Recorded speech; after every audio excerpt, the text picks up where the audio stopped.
We've got a big hitter. Big hitter. Loving this. Big hitter on the show tonight.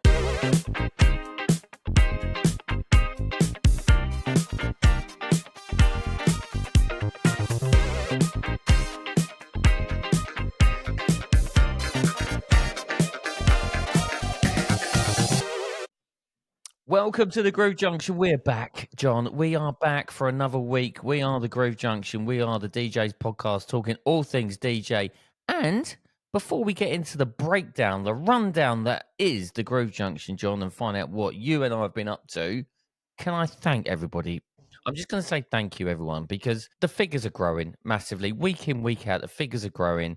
And it's so great to see and the support that we're getting from everyone. So I just want to say straight You're off getting choked up, ain't you? You're getting choked up. a little bit. I just want to say straight off the bat, thank you, because we can't do this without the support that we get from the listeners and the viewers that are watching it. So I want to go there straight off the bat, nice and early. Thank you for joining us. We are the Groove Junction, and we're back for another episode. John, what have you got, mate? Can I just say, you know, Matty and I are very grateful for the love and support, as he's just said. But we do get a lot of messages throughout the week, asking us questions, asking us, when's this happening? Can you help me with this? All of that. I had a message the other, rang me personally and just said, I'm up to date with the Groove Junction. And it was something that we was talking about a few weeks ago, when we was talking about the selfie pods and putting them on a slight angle. And straight away he said, look, have a look at this link. Now, he doesn't message and comment in the comments very often, but we know he's listening, and I love that. There you go. Love that. Sharing is caring, mate. Episode, go and find it. That's where we talked about a pod, the selfie pod, putting it down at a bit of an angle. There you go. And it's a Groove Junction goodie. It was a Groove Junction goodie indeed. John, how you been, man? Yeah, good. Really good. Yeah, been busy. Very busy. Yes. Love it. Yeah. Yourself? yeah, been busy. That's where we've been busy. I mean, we were both out last weekend. Silent discos. We did one in a cathedral and one at a racecourse. A world famous racecourse. It was a world famous racecourse. It was in fact Ascot racecourse. 1,500 people. Royal Ascot. Royal Ascot racecourse. 1,500 people. It was hot. It was a great night. It was loud. Great night. Really good night. Really good night. But mate, I'm cutting this short because we've got a big hitter. Big hitter. Loving this. Big hitter on the show tonight. So you know what? Let's go and find this big hitter and get him on, yeah? Let's do it. I'll see you after the break.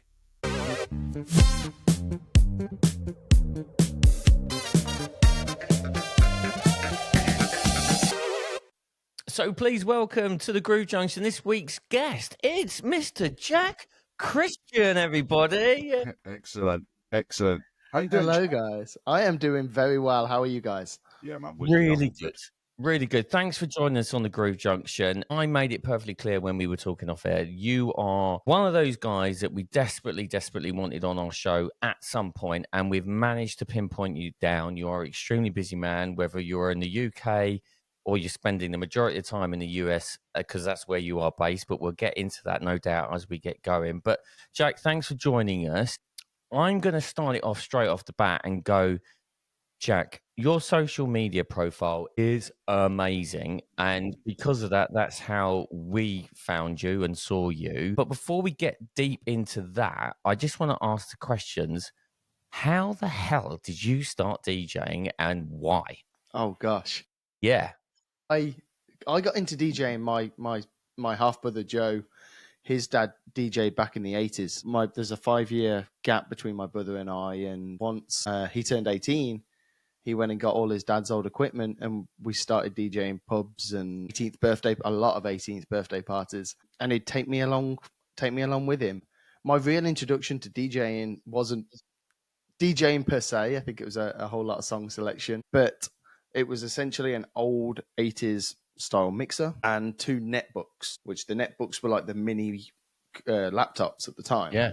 And I had iTunes loaded. We had complete duplicate libraries on both netbooks, and it was a whole lot of, I think it was spacebar and enter was almost like a Q play straight from iTunes and a quick fade. And we did that for years.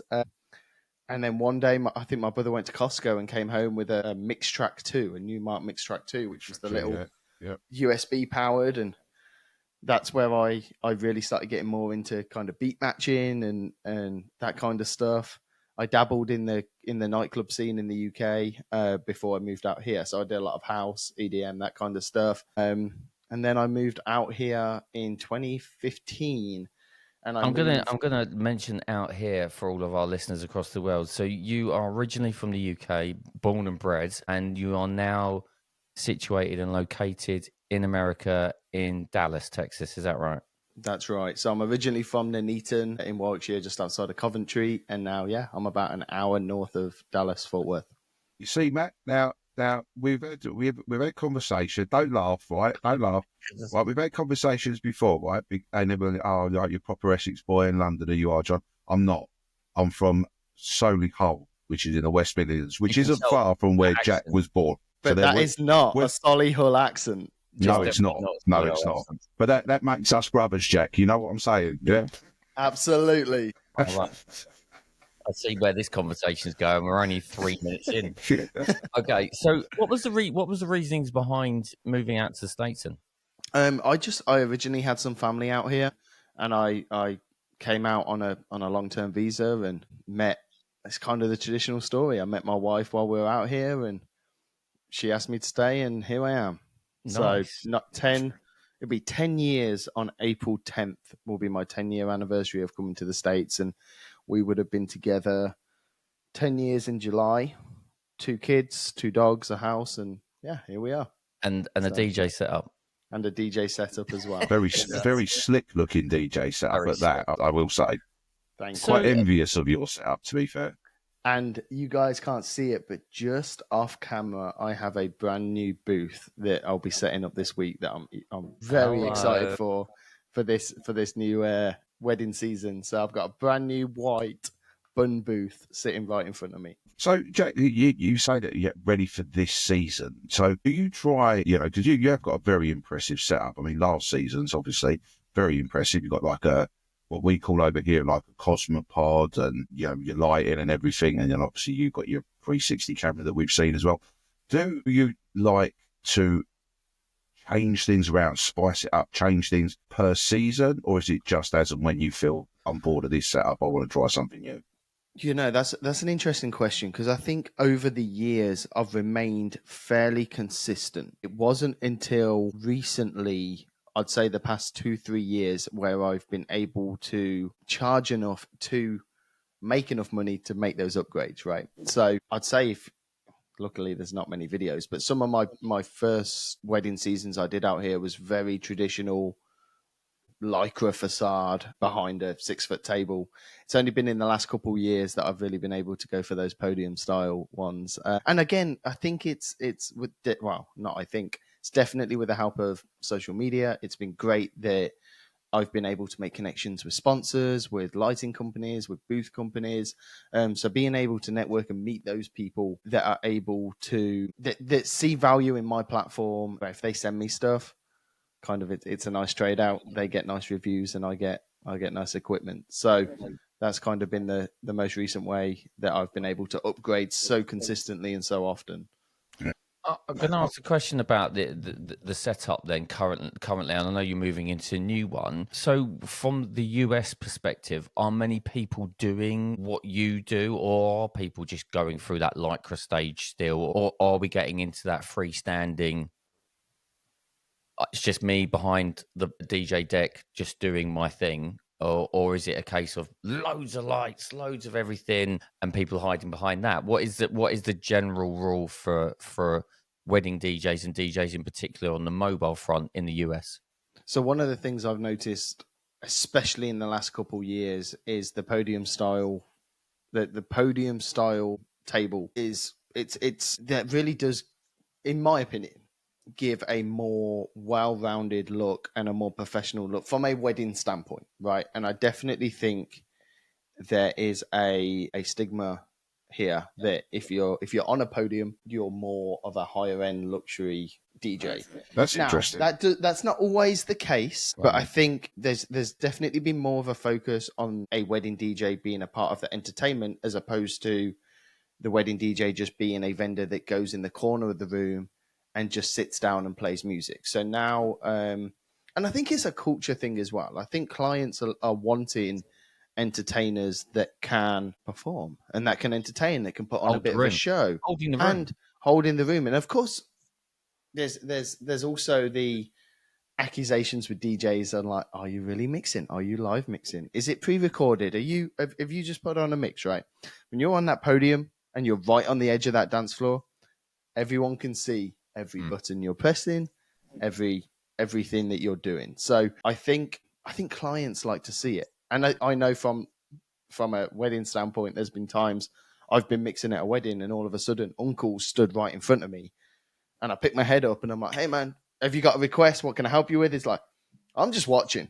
Because not many people also get to see a DJ actually play close up and live. So I think taking away that facade that's in the corner of the room, you're showing guests exactly what you're doing and performing in front of them. And then you become more of a well-rounded entertainer as opposed to just someone that's in the corner hitting play.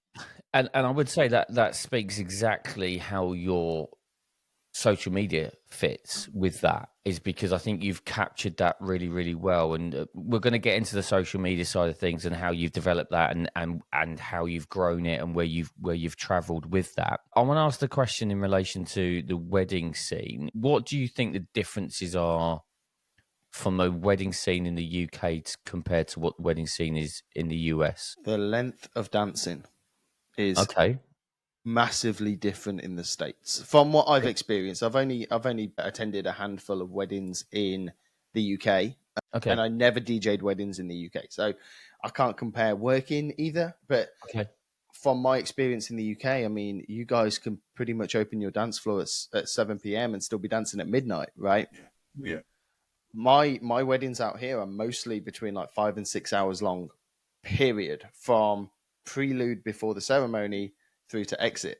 So my dance sets are roughly an hour and a half to 2.5 hours long. So wow, I would love that. Wow, really? Which and that's what I think also kind of gives us a little more freedom to quick mix as fast as we do. So I kind of love the fact that I can throw almost 6 hours worth of music in a 2-hour dance set and just hit you hard, hard and fast, and hit you with all the hits, where you've kind of got to pace things a little bit differently at a UK wedding. You've got to have a massive library if you're going to quick mix for a 5-hour dance set in the UK. So, I mean, if over here in the UK, I mean, if I was to do an all-day wedding, say, that I'd be there at 9 o'clock in the morning, setting everything up. Then I'd host the day, do the music, background music, this, that, the other. By the time I packed up and left home, it's 1:30 in the morning. So, you're looking at like a 15, 16-hour day, for us over here. That is wild. So for me, and it's efficiency with equipment, but I can pretty much set up most of my DJ rigs, including lighting, within an hour and a half. That's roll in, set up, tape, sound check, changed, ready to go. And I can be out in 30 minutes. There is, with an assistant, I can be finished by 10:30. I'll be out the door by 11 and on the road. So literally, say we're looking at a 5 p.m. prelude start time. I won't arrive until 3 o'clock, and then I'll be out by 11 if it's a 10:30 end. Wow, fast days. I'm moving. I don't know if you've got a spare room, have you, Jack? I'm off. I do actually. I'm off. Honestly, I'm really surprised at that. I am really, really surprised at that. Obviously, you don't have to give us any sort of figures or such as what you charge or anything, unless you want to. But obviously, for your wedding, I mean, when we've spoken to previous guests from the States, they've said that they pay big money over there for their weddings. They pay big money. Over here, they will try and cut corners and get a discount as much as they can over here. If you was to say a ballpark average cost for a wedding over here, if it's a bulk basic setup over here, if we was to say between £650 and £850 would be about on the right level. Is that anywhere near what you guys do out in the States? Not at all. So it's interesting because out here there's of course different levels of wedding DJs. There's DJs that are starting up. There's DJs that work full-time jobs on the weekend during the week, and then just DJ as a side hustle on the weekend. There's DJs out there that's all they do is weddings full-time all year round, and that's what I do. I'm strictly a wedding DJ. Or strictly a DJ as a whole. I don't work a day job. This is all I do. I would say a standard wedding, and I know this is quite a range I'm going to give you. A standard wedding DJ in the US could cost anywhere half decent from $1,500 to $8,500, and you'd be somewhere within that spectrum. So I wasn't expecting that. 8,500. You're talking top of the top, and it does depend state by state too. If you're on that East Coast and you're in that New York, New Jersey kind of area, their weddings are huge and they are crazy, and you can charge a little bit more than what you could in probably North Dakota, for example. In Texas, I think our wedding scene is great. I think we actually probably have one of the best wedding markets in the country, in my opinion. So yeah, it's definitely different. And truth be told, is one of the reasons that we are still in the US is because I know if I was to move to the UK, I'd have to find something else to supplement, and that's not happening because I love what I do. Do you find that you are being booked a lot more because of your English accent in the US and having that Englishness attached to that, and especially from a hosting perspective? Does that always help, and does that always win people over? Okay, this is interesting, and I'm stubborn sometimes. So go on.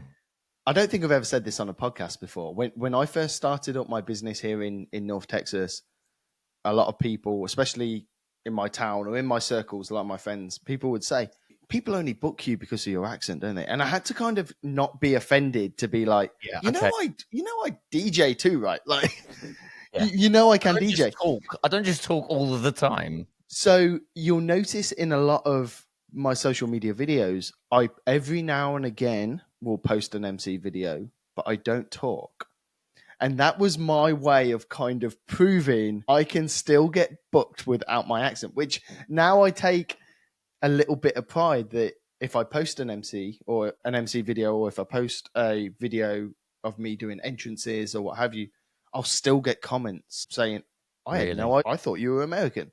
And I love that because it was kind of my way of saying I can still do it without. So I would say in the early days, yes, and I absolutely used it to my advantage. And nowadays, I think I get booked more because of the mixing videos than I do from an MC standpoint. But once I'm on a Zoom call and on a consultation and we're kind of running through everything, they get a really good idea of what my MC style is and the way that I like to present and deliver myself. And that's where I think an English accent can definitely help. Does that make sense? And I totally agree. And I think from that point of view, once you've got that, you've had that consultation, as I can imagine them like disconnecting from that Zoom call and going, oh my God, this is going to be, he's English. I didn't even know. His accent is amazing. I can imagine that happening to couples left, right, and centre from your point of view, which must be a great feeling being in the industry within your area of the US, and you are just, there's only one Jack Kristian. He's the English guy with the moustache doing his thing. Do you know what I mean? And you've smashed it recently. I can't established yourself, haven't you? Yeah, massively. That's really interesting about that, because I would go, if it was me, if the boot was, I would be like, yes, I could not be any more British if you wanted me to be right now in that situation, because if it's going to give me the dollars, I'm taking it. I mean, I've seen some of your videos, Jack, where you introduce the bride and groom into the room, and you're on the dance floor, wireless mic in hand, and you can see in the background the guests literally getting whiplash by whipping their head round to see who's talking. Yeah. And and that's one of the things I have to admit. That's one of the things I absolutely love about your social media stuff. One is the reactions that it picks up of the people when you're doing such things. But one of the other things I've always noticed with your videos, anyone that approaches your booth, anyone, whether it be staff, a guest, the bride, the groom, you acknowledge every single one of them within a split second, even if you're mid-mix. And half the time you are mid-mix. Yeah, I've had that. Every minute and a half. But yeah, that's one thing I've noticed, watching through your series. Do you realise that? Jack, do you realise that's happening in the sense of that, or is it just because of who you are as a person? Because that from a social media point of view really stands out. And John's picked up on it. I think anybody that's seen you on social media will pick up on that, is that you're extremely open, you're extremely available in the sense of if somebody wants you, whether it's head of the venue, bridegroom, bridesmaids, kids, uncle, aunt, nan, granddad, whoever, you are there. And I think that speaks, like, from a PR point of view, stands out of, I'm here to serve you. You're paying me good money to do this. I'm at your beck and call. What do you want? What do you need? Absolutely. I think DJs as a whole, whether we like to admit it or not, we all have as an industry, we all have a pretty bad reputation. Yes. DJs are known for not playing song requests. DJs are known for being quite ignorant and quite rude. And the interactions that I have in the DJ booth themselves, I've tried a lot of formats of video. I've tried having an assistant with a camera. I've tried kind of talking head stuff. I've tried a little bit of everything. And one of the things that I do love about the 360 video is it just captures real moments. And for me, I don't know about you guys, if I'm playing and like the photographer or the videographer comes up with their big camera, I freeze. I'm like, I'm awkward in front of the camera. I don't want to be. If I know I'm being recorded, like, I don't like that, right? Which is why I can start my dance set, throw that 360 up, and just let it run all night. So everything that happens on that camera, it's just things that are happening. There's no real thought process of like, the camera's up there, how should I react? It's just you kind of forget it's there as well. You forget it's there, absolutely, which again makes those moments so much more real. I think you going back to saying like, the DJ get bad name because they don't play the requests. I mean, I've seen on many of your videos, Jack, where someone's come up and they've said, "Oh, can you play this?" He hasn't even got to the dance floor and you've mixed it in straight away. And I'm guessing that's partly because you've only got 2.5 hours. Whereas we've got 5 hours. We'll do it a little while, mate. When I get to classic rock, you can have some Bon Jovi. Yeah.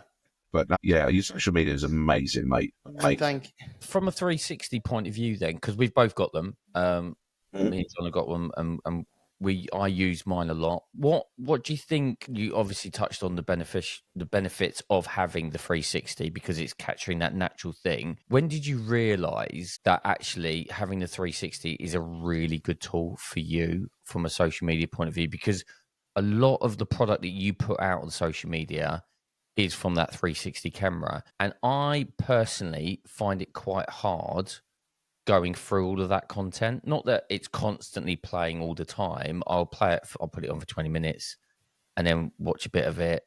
If I've managed to pick up on something that's happened, I'll make a mental note of that, stop it, and then go back into a later day. But I actually find it quite, because you're on the road each week, next gig.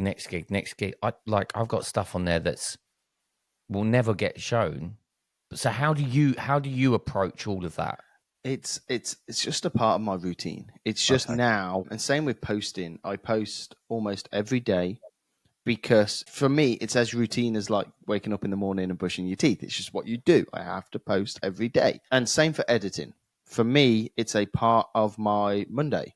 So if I've had weddings Friday, Saturday, Monday mornings are for catching up on emails from the weekend and for editing content. And I would say 2 years ago, to go through 2 weddings worth of 360 content would have probably taken me 3 days. I probably still would have been editing by Wednesday.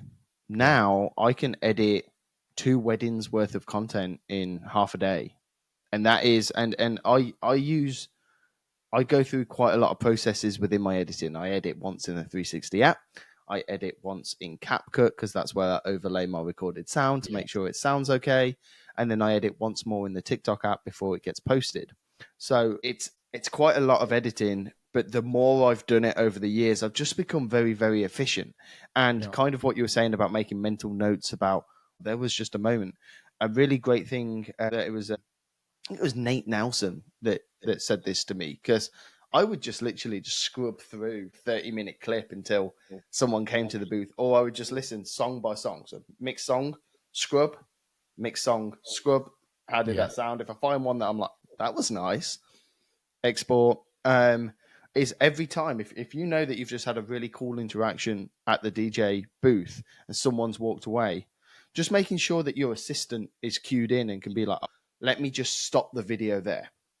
And then restart another clip. So I usually know at the end of a video something of some value has happened, but usually I can pick up 2 or 3 transitions in between there. So has there been times where you've just been so in the zone in relation to what you're doing? Luckily enough, your assistant has actually gone, I've got your viral moment for this wedding, and caught that without you even realizing it's happened. Yeah, 100%. And it can sometimes be things as simple as you can be transitioning. So you're in the zone looking over here, but your assistant's spotting, a groom on the groomsman's shoulders over there. Yeah. So he can stop it and just be like, Jack, hey, during baby got back, go switch to the dance floor.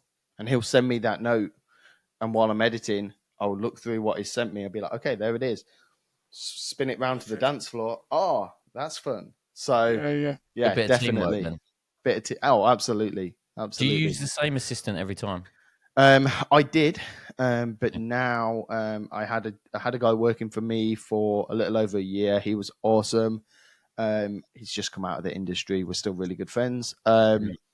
And now I have a couple of DJs come and work as assistants with me. So it really just depends on availability and who can come with me. But really, from my standpoint, as long as I have somebody that is well presented, professional, and can literally help me unload the trailer, run speakers, and then help me pack down at the end of the night, take requests throughout, maybe shoot some videos throughout the night, that for me is just golden. It's worth every penny as well.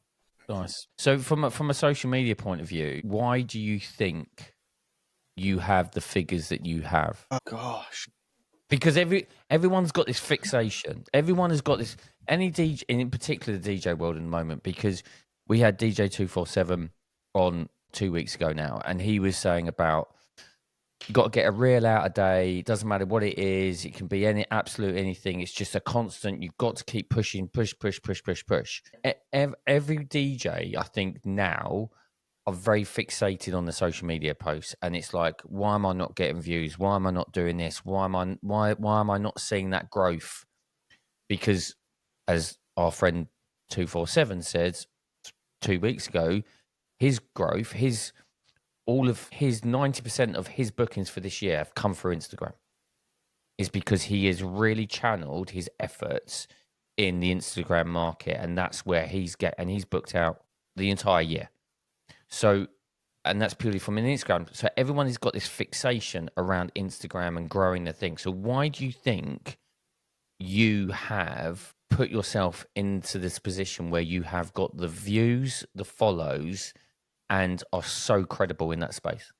I think it's exactly what 247 said. It's consistency is everything, and trying to gain traction on any platform is always hard. Whether you're trying to boost a podcast, whether you're trying to grow a YouTube channel, an Instagram account, TikTok account, if you're not posting consistently, The algorithm never knows where to send the stuff. So that's absolutely key.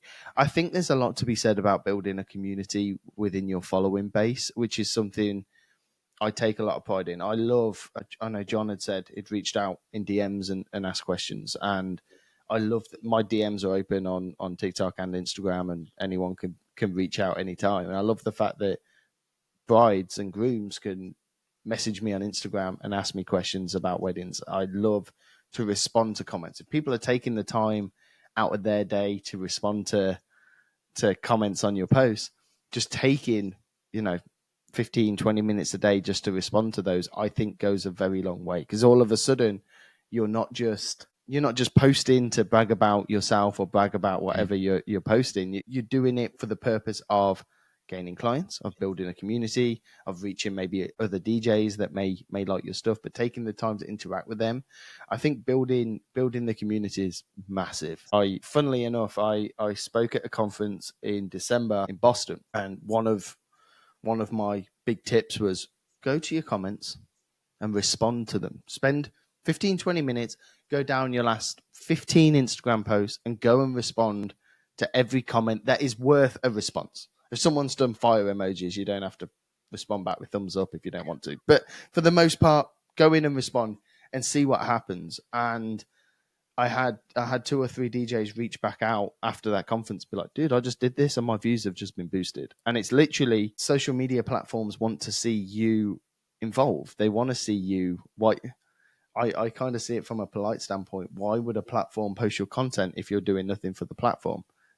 So speaking in the comments, getting everyone else involved, encouraging people to comment on your post or share it with somebody, or I think all of that really helps. And again, just consistency, making sure that you're posting often and making sure that you're posting your posts are really consistent. Of course, mine are a lot of 360 stuff.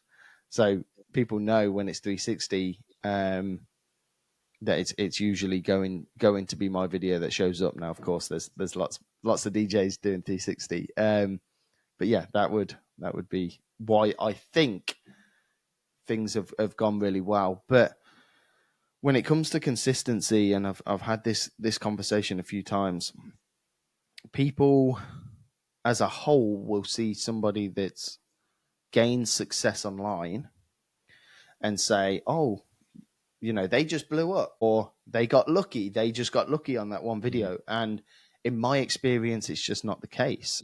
On Instagram, for example, I have made 690 posts since creating this account. I bet on Instagram, I've had less than 20 viral videos. And when I say viral, I mean 3 million views in the first 72 hours. There are videos that may get a couple 100,000, but the big videos, probably 20 in 690 posts. So you've got to be consistent. You've got to put a lot of content out there. And sometimes it's not the videos that you think will go viral that goes viral. I've had videos that I've held. I'm going to wait until Friday because I think this video could go viral on a Friday. And then you post it, it's like 500 views. And then you'll have one that you're like, it's a good video. I'll just get this posted to post a video for the day, and that could be the one that gets 12 million views. It's just crazy. But I'm happy with 500. I'm not gonna hold my hands up. I'm winning. I got a notification today that one I put on yesterday hit 500 today. And I'm like, yes, we're winning, everybody. Okay, and people ask me, Jack, what's viral? And I'm like, viral to me is substantially more to what you're used to. Yeah. I'm winning. I'm winning. It doesn't have to be millions and millions of views. If you're used to getting, a couple hundred, and then you have a video that hits 700, that's a good video. Okay. And then the next one, and this is, again, in my experience, every viral video that I've had has been bigger than the one previous. So my first one... Mine's opposite to that. My first video was like 144,000 views. And now I'm lucky if I get 144. That's what... was it just a random video that you posted and it just blew up out of nowhere? Yeah, it was literally, I think, my second video on TikTok. And all it was a time-lapse of me setting up an Equinox Mark II booth. That's it. It's about 20 seconds long, 144,000 views. I was like, yes, mate, this is the way to go. That's never been anywhere near that since. That is crazy. But this is why I started this question off, is because everyone's fixated. How do I break the algorithm? How do I go viral? How did it? And I think it's a case of consistency. I do like what you just said about comments. I think the platforms are all about you putting stuff on them, but there's no interaction. I think interaction with people, because we're going to get deep now as a society, because of social media, it's got very bad in the sense of we're not having proper conversations with people and we're using these platforms for it. So I definitely think that the platforms want you to engage in comments. And I think that then really pushes it out. Personally, that's my own feeling on it. Absolutely. And also when we talk about consistency, it's consistency in whatever industry you're posting in. So every now and again you may come across an account that has a viral video of them playing with their dog, right? And that's the video that goes viral. And then you check their page, and there might actually be a painter or an artist, but they're not known for being an artist. They're known for the dog video. The dog, yeah. So always being aware of whatever you post. If that's the one that goes viral, that could be the one that you are known for too. We had one very similar with me and John in the car. We had the 360 set up and we were having a conversation in the car, and we went past Heathrow Airport. John saw an aeroplane, and obviously I spun the 360 camera around very, very quickly to capture the aeroplane coming into land at the runway. To be fair, Matt, right, you've got to give the story a little bit of context. You can't make it like, I'm not that stupid, Jack, right? We was going a lot around the M25. Now, I won't lie, I was a passenger, so I don't really know which way around the M25 we're going. I don't really care because I'm the passenger. And I said to Matt, I went, Jesus, that plane's a little bit low, isn't it? And that's when he said, what else? Because we're at Heathrow Airport. I didn't know where we were, Jack. All right, that's what I'm trying to say. Don't tell them the full story, Matt, not the little bits that make me look stupid. You're welcome. What I am going to say is, though, but everything you've just said about social media, about consistency and comments, for us, it is definitely It's a Groove Junction goodie. It's a Groove Junction goodie. We like to give out Groove Junction goodies, and that's definitely a goodie one. What is on the horizon for Mr. Jack Kristian? Ooh. There are things in motion that we will see. For now, what's on the motion is I want to continue to do weddings, but I am transitioning to less weddings. I want to do more corporate events, and I want to get in and do a little bit more public events, whether that be some more bars, which wouldn't necessarily be from a financial standpoint, but just to get on out and play with some different music and play in front of some different crowd. And I also want to do more within the wedding industry. So out here in the States, we have probably 5 or 6 big conferences a year. And when you attend the conferences out there, have you guys ever attended a conference out here in the States? No, we haven't. We know that they do happen. What was the one in Vegas? PBX. Yep. The Photo Booth Expo. I know we're connected to the UK one here, which is part of the Europe one, and the guys. I think it was 4 weeks ago. Well, Vegas, yeah, it was Vegas, wasn't it? Yeah, not so long ago. So yeah, we know they happen, and we know they're on big scales. So what's kind of amazing once you start attending those is you realize the mobile industry as a whole, especially out here in the States, when you think about how big the United States is, I'm not saying there's not quality DJs that don't attend these conferences, but you get to surround yourself with some very, very knowledgeable DJs, those on social media, those on YouTube, those that have massive multi-ops, and being able to network and just kick it with those that you look up to in the industry. That's one of my favorite things. And I've had the opportunities over the last couple of years to play at some of these conferences and perform, which that's a whole nother. Playing in front of your peers. When you're playing in front of your peers, it's a different type of pressure. A bit more pressure, isn't there? That we can maybe circle back to that, but that's a whole nother level of playing as a whole, but also given the opportunity to speak. And I would like to share some more of my knowledge and maybe host a couple more seminars in the coming years. What that would be on, time will tell. So yeah, that's really my focus. I want to continue to do weddings. I want to branch out and do some different kind of events, but then I also want to give back to the DJ community. I think, yeah, I mean, we're going on the Pro Mobile Focus and Treat retreat in a couple of weeks, and to be honest, it's a 2-day event. First day is very much kicking it back with your fellow DJs, having a bite to eat, a few drinks, and I definitely think that speaks volumes that people do that. I know there is a few of us within our network in particular that it's all about sharing. John's key phrase, which is sharing is caring. There you go, John's little catchphrase, and I think it speaks wonders that ultimately you want to do the same. I've seen the stuff that you've posted when you've delivered at that conference, and you speak extremely well. Thank you. You speak really, really well, and it's not. And we're gonna get to that peer bit now. It's quite difficult standing in front of people who know the industry, who deliver in the industry, have been in the industry a long time, some way longer than what you have, and to stand up on stage, lapel mic on or headset mic on, and deliver something through your knowledge on what you've built around your own business. It takes balls. Ultimately, some people can do it, some people cannot do it. So I like that approach. So why do you think it is difficult from a standing in front of your peers point of view? Oh gosh, I know it's a loaded question, really. From a performance standpoint, if you're going to go out and play a set in front of DJs, we all say we like to party and we all like to have a good time. DJs do not like to party. Like, not in the respect of they are not going to be filling your dance floor and grooving away. When you play in a room full of DJs, They're watching you. This is what you have for the 30-minute set. Now, I have also been this DJ, and one of my favorite things to go and do at these conferences is to go and watch DJs DJ. It is my absolute favorite. But I also know my face does not show what my mind is saying. And I've been the DJ that's just stood. And in my head, I'm like, this is amazing. I am loving every second of this. And actually what my face is saying is, what are you doing? Yeah. So that's intimidating. Of course, there's DJs out there that are extremely, extremely talented.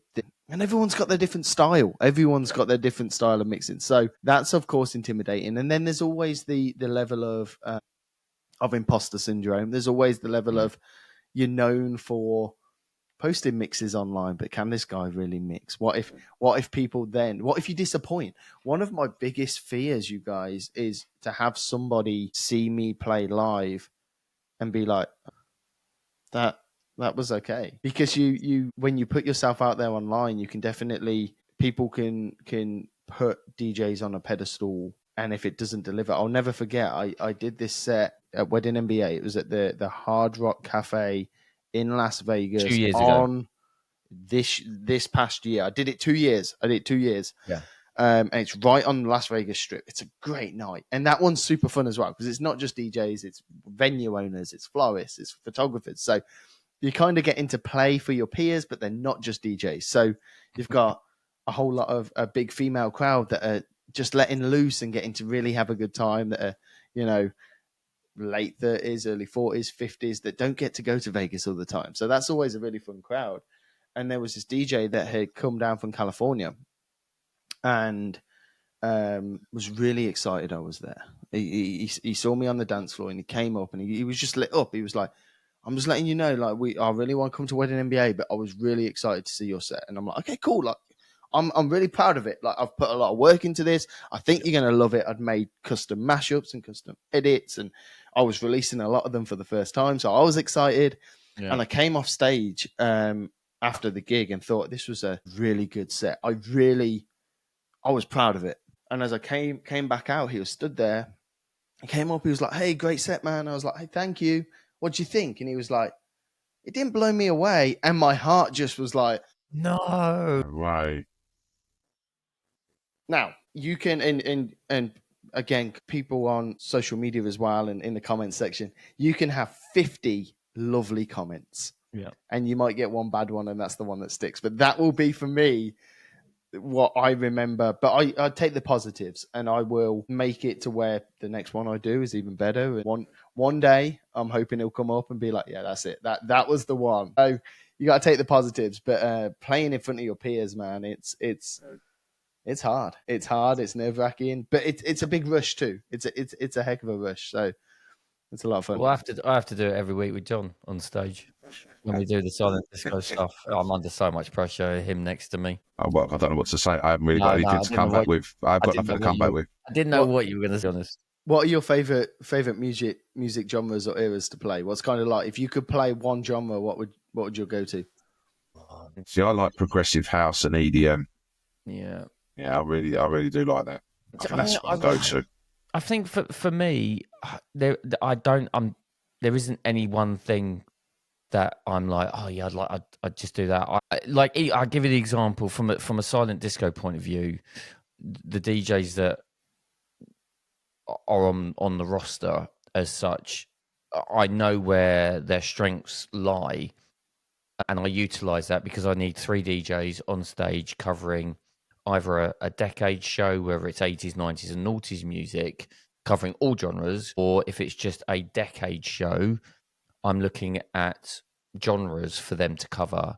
So I know where my strengths lie with the team that I've got on the roster. So from that point of view, I will normally work around that, if that makes sense. I want to be on stage and I want to DJ, so I will do the rock and indie channel. I will do the hip hop and R&B channel. I will do the pop and dance channel. I will jump between all of them because I enjoy music as a whole on the silent disco tour as such, if you know what I mean. So I'm not someone that goes, oh yeah, I just like to do the club thing and then that's me done. I'm very open to every format, to be honest. I'm not. You like playing them all?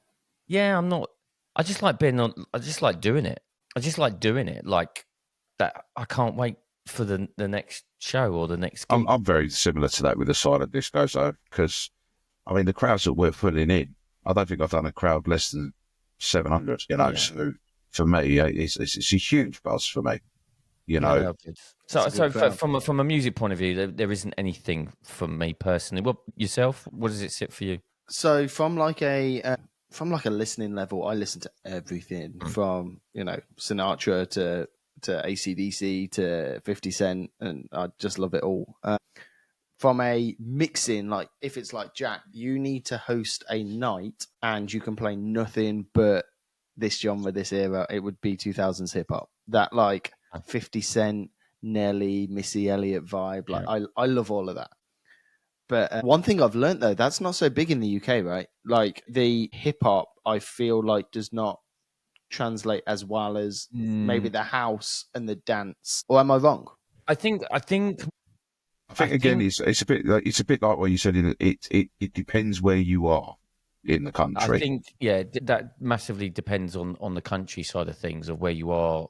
Depends on that. But I would say 90s R&B, I think, hit quite well here in the UK at that point. I would say that was quite a big thing. I think the hip hop thing, not as much. I think it then started coming a bit more into the early noughties, but not as big as obviously it would have been in the States type of thing. And you can obviously fall back into that very easily, I suppose, within the sets that you're doing at the weddings that you do from that point of view. But I am going to ask the question in the sense of the music side of things, because obviously being in the state of Texas, very country orientated. You're pointing north. You're pointing. That's a country artist called Eric Church. Oh right, I can't see that far back. I'm like, but the question I'm posing, obviously you're in Texas. It's very country music heavy, that area. How does that align with you and when you're delivering a wedding? Yeah, so especially it's funny because I've been visiting Texas since 2003. So I was kind of listening to country music years and years and years ago. So I've always had a little bit of love for country. If it sounds good, and I love either country you can dance to. I'm not so much about my dog's died and my whiskey's empty. I like I like the more upbeat country. If you can dance to it or if you can rock out to it, that's kind of my jam. When it comes to a wedding, absolutely, I get asked for a lot of country. And out here, country music it's split up into many, many, many genres. I guess kind of like dance music is, whether it's house, it's techno, it's trance. Yeah. Well, out here we have like Nashville country, red dirt country, Texas country. So and there's people out here that are hardcore. What if it's not Texas country? It's not country. So there's a lot of music to learn out here to play country music. And when it comes to weddings, I always say there's a time and a place. I'm not usually booked to come out and do a full country set because that's just not me. No. When it comes to country music, especially from a dance standpoint, it's still well within the culture here for people to two-step dance. Like it's kind of waltzy. And from a young age, the kids here in Texas learn how to take a lady by the hand and spin her around the dance floor, and it's amazing to watch. But I don't play a whole lot of that. If I do, I play one or two to open up dance floor. Yeah. Maybe one in the middle of the night if grandma's still there. And I do, and if they are country fans, I will do a heavier cocktail hour and dinner playlist on country. And one thing that I don't post a whole lot of, I mix throughout the whole day from cocktail hour through dinner through dancing. I'm mixing, so I'll still be mixing country music during cocktail hour and some classic rock and some pop and that kind of stuff. So I'm kind of mixing throughout the whole day. But when it comes to dancing to country music, you can't mix country music. If you've got people on your dance floor, you have to start the song at the very beginning, and they want to dip on that last note, which means Every last. And it goes against everything of like modern day DJing that you've got to blend it. You leave no dead silence in between. You've got to keep things moving. So I play a few, and if it's asked for, absolutely. But I'm not usually booked for the country. If that makes sense. No. But I'm a big fan. Yeah, I did your. So the fact that you're a big fan, does the country music side of thing come purely because of your time in the States? Or did you pick up on it in the UK before you went there? Or was it like as soon as you land, you're listening to Dierks Bentley, you're listening to Brett Young, and it's like it hits you right between the eyes from that point of view, and you're in like every station you flick through, it's country. It's country. It's a bit of both. There was a few artists that I did listen to, kind of in the early 2000s and coming up to when I moved here, but not as much as I did once I got out here. Yeah, I bet. Once I got out of here, especially when I first started doing weddings, because when I first started doing weddings, I wasn't mixing as much and I was long playing songs a whole lot more. For the first couple of years, I pretty much listened to nothing but country music radio, and it helped me. It helped me because what it did give me was a really good idea of different artists and different styles and different types of country and what people liked. And my wife and I, we go two-stepping and we have the Fort Worth Stockyards is right near us, which if you're ever in Texas, if you're ever in Dallas, making your way to the Fort Worth Stockyards is a whole experience because it's like walking onto a Western set. If you've ever dreamt of being a cowboy as a little kid, that's what you got to go to. Yeah, and it's live music, good bars. They've got the rodeo, Western shops, but it is legit the stockyards. They still do the cattle drive where they bring the bulls down Fort Worth, whatever the street is. It's amazing. So yeah, it's hard to ignore country music here, but if you like it, you love it. And one of my favorite cities out here, I love Nashville. And going and experience Nashville. In my opinion, Nashville's very similar to Liverpool in the respect of the music world. The music world. You know, you've got Matthew Street in Liverpool. You go and see some amazing up and coming bands, right?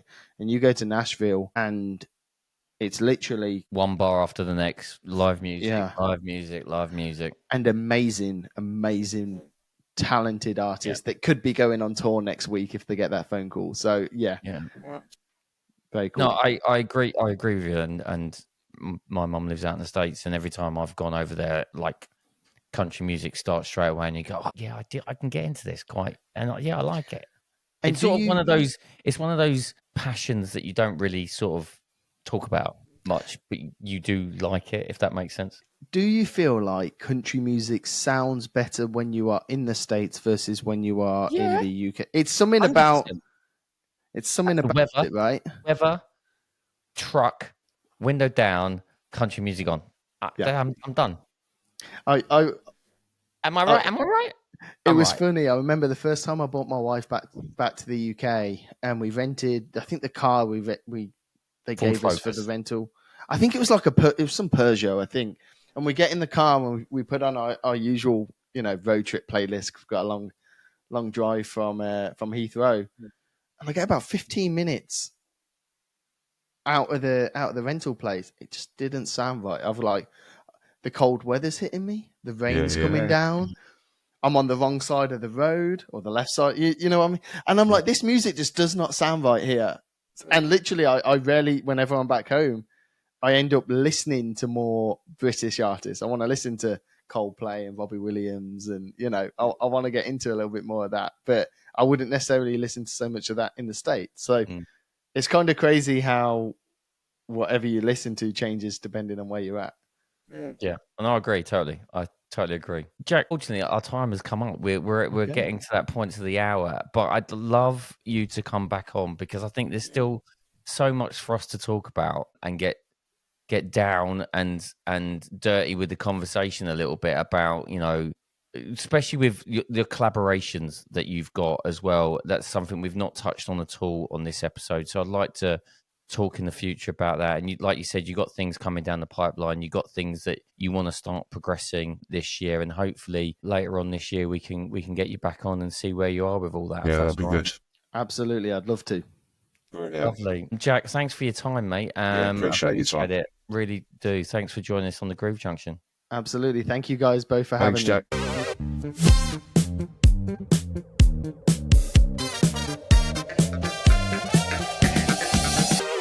Well, that was a good interview.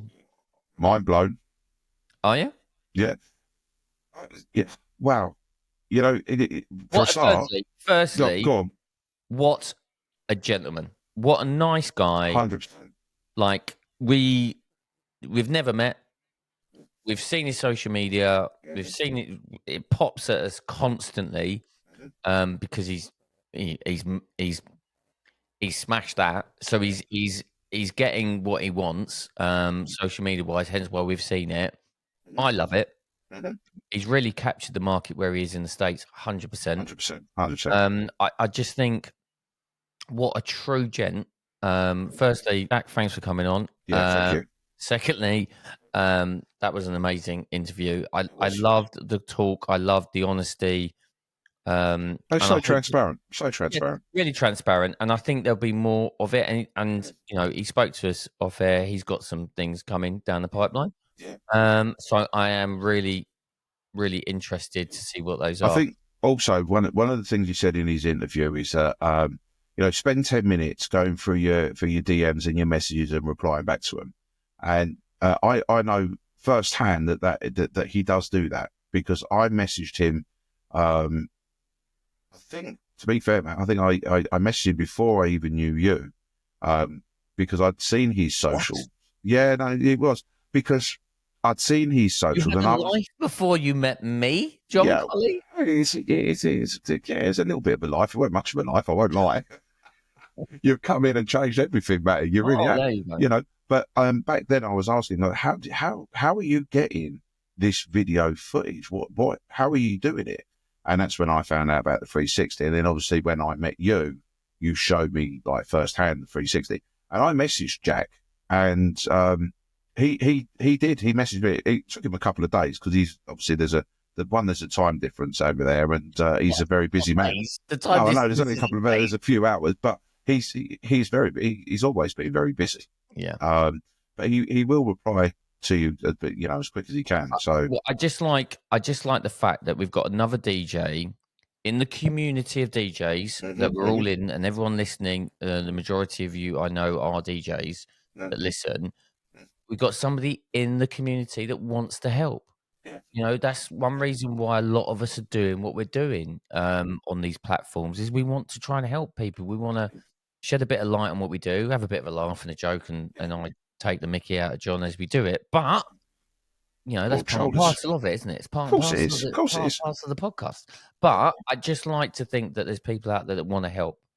And I think there is the more of us that are doing that, we will change this industry and it will be a lot more transparent compared to where it has been. And as 247 said 2 weeks ago, gatekeepers.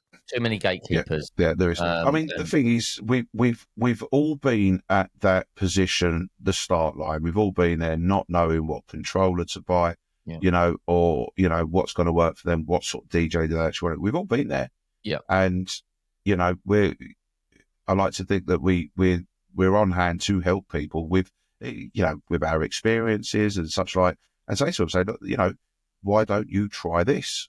Yeah. You know, I think someone say, oh, it's constructive criticism. No, it's not. It's feedback. It's not constructive criticism. It's feedback.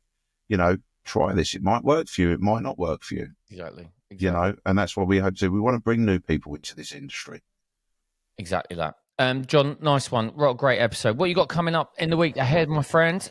You know what? I've given myself Friday night off. Nice. Congratulations. And then I am road tripping it all the way up to Liverpool.